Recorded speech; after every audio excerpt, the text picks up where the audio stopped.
नमस्ते, कैसे हो विद्यार्थी मित्रों। कक्षा 8 चैप्टर 3 अंतरिक्ष परी सुनीता विलियम्स। इसका लेखक है डॉक्टर कोकिला पारेख। डॉक्टर कोकिला पारेख का जन्म सन 1954 में गांव उवासद, जिला गांधीनगर में हुआ था। आपने एमए, एमफिल और विद्यावाचस्पति की शिक्षा गुजरात विद्यापीठ से प्राप्त की। आपने गुजराती और हिंदी दोनों भाषाओं में लेखन कार्य किया है।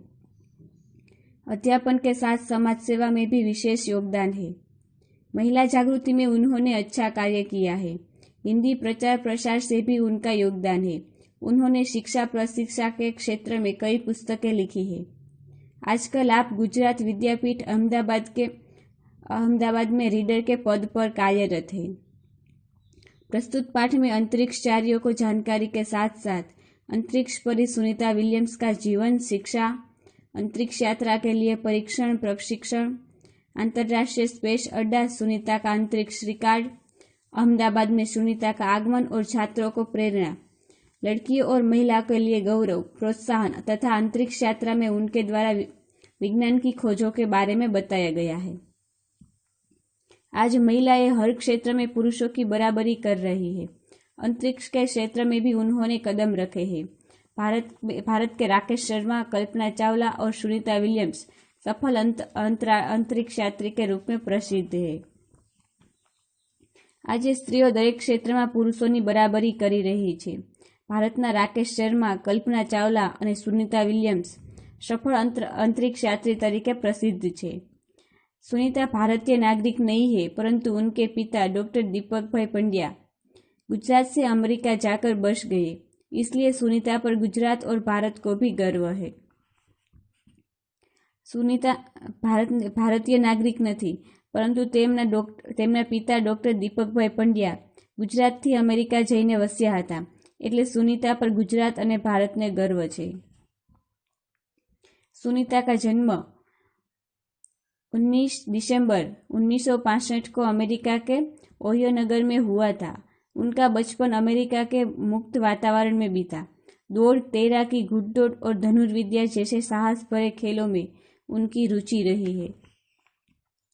सुनीताનો જન્મ 19 ડિસેમ્બર 1965ના રોજ અમેરિકાના ઓહિયો નગરમાં થયો હતો।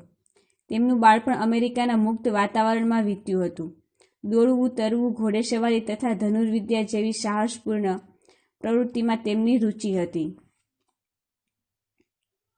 6 वर्ष की उम्र में सुनीता ने अमेरिकी यात्री नील आर्मस्ट्रॉन्ग को चांद की धरती पर से उतरते देखा। उन्होंने ऐसा ही कोई साहस भरा काम करने का निश्चय किया।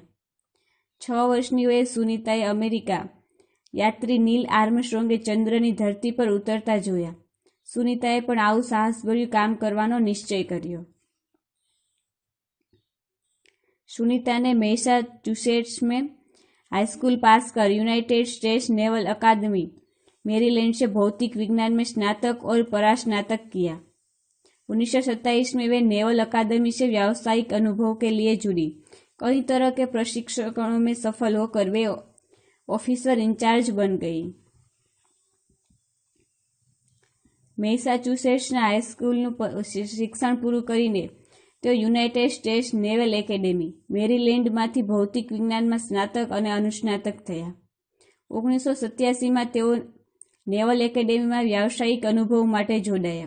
અનેક પ્રકારના પદમાં સફળતા મેળવીને તેમણે હેલિકોપ્ટર પ્રશિક્ષણ પ્રાપ્ત કર્યું અને તેઓ ઓફિસર ડિસ્ચાર્જ બન્યા।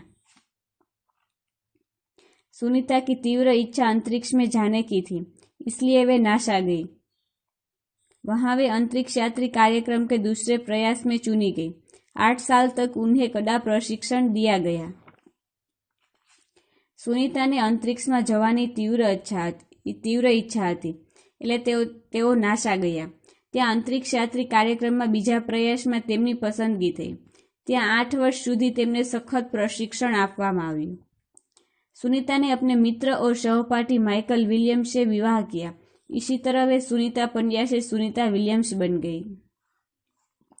सुनीताए पोताना मित्र અને સહપાઠી માઇકલ વિલિયમ્સ સાથે લગ્ન કર્યા। આ રીતે તેઓ સુનીતા પંડ્યામાંથી સુનીતા વિલિયમ્સ બન્યા। 10 दिसंबर 2006 अटलांटिक्स अंतरिक्ष यान में सुनीता अपने 6 साथियों के साथ अंतरिक्ष स्टेशन पहुंची। यह अंतर्राष्ट्रीय अंतरिक्ष अड्डा है और पृथ्वी ने 360 किलोमीटर की दूरी पर है। 17 दिसंबर को उन्होंने अंतरिक्ष में चहल की। 10 ડિસેમ્બર 2006ના રોજ એટલાન્ટિસ અંતરિક્ષ યાન દ્વારા સુનીતા પોતાના 6 સાથીઓ સાથે અંતરિક્ષ સ્ટેશને પહોંચી ગયા। આંતરરાષ્ટ્રીય અંતરિક્ષ અડ્ડો છે તે પૃથ્વીથી 360 કિલોમીટર દૂર આવેલો છે। 17 ડિસેમ્બરે સુનીતાએ અંતરિક્ષમાં પ્રચલન કર્યું।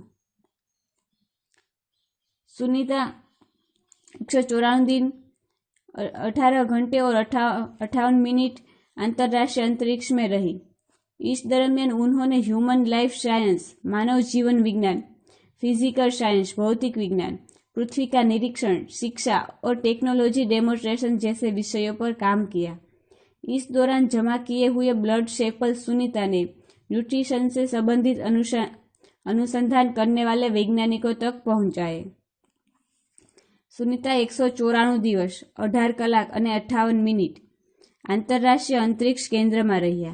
આ દરમિયાન તેમણે હ્યુમન લાઈફ સાયન્સ એટલે કે માનવ જીવન વિજ્ઞાન, ફિઝિક્સ સાયન્સ, ભૌતિક વિજ્ઞાન, પૃથ્વીનું નિરીક્ષણ, શિક્ષણ અને ટેકનોલોજી ડેમોન્સ્ટ્રેશન વગેરે વિષયો પર કામ કર્યું। આ દરમિયાન જમા કરેલા બ્લડ સેમ્પલ સુનીતાએ ન્યુટ્રિશન સંબંધિત અનુસંધાન કરતા વૈज्ञानिकों ने पहुंचाया। अंतरिक्ष यात्रा में सोना मुश्किल होता है। रोज डिब्बाबंद भोजन खाना पड़ता है। शरीर का वजन कम हो जाने से भारीनता का अनुभव होता है। शरीर का लचीलापन तेजी से खत्म होने लगता है। मांसपेशियां और हड्डियों को भी क्षति पहुंचती है। अंतरिक्ष यात्रा में सुवानुं मुश्किल होय छे। दररोज डब्बामां पेक करेलुं भोजन करवुं पड़े छे। शरीरनुं वजन ओछुं थई जवाथी ભારહીનતાનો અનુભવ થાય છે। શરીરનું લચીલાપણું ઝડપથી ખલાસ થઈ જાય છે। માંસપેશીઓ અને હાડકાને પણ क्षति पहुंचे છે।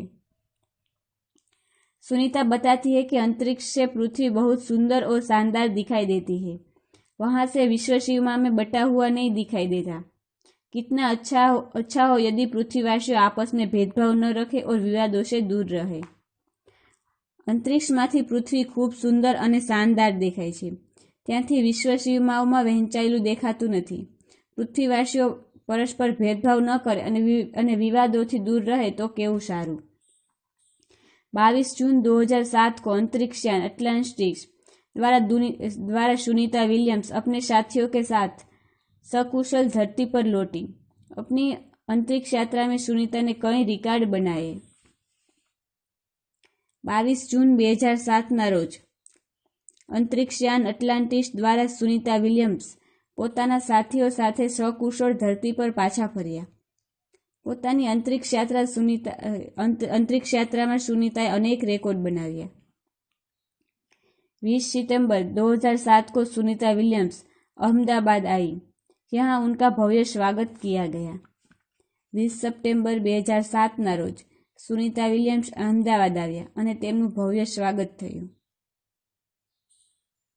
Thank you.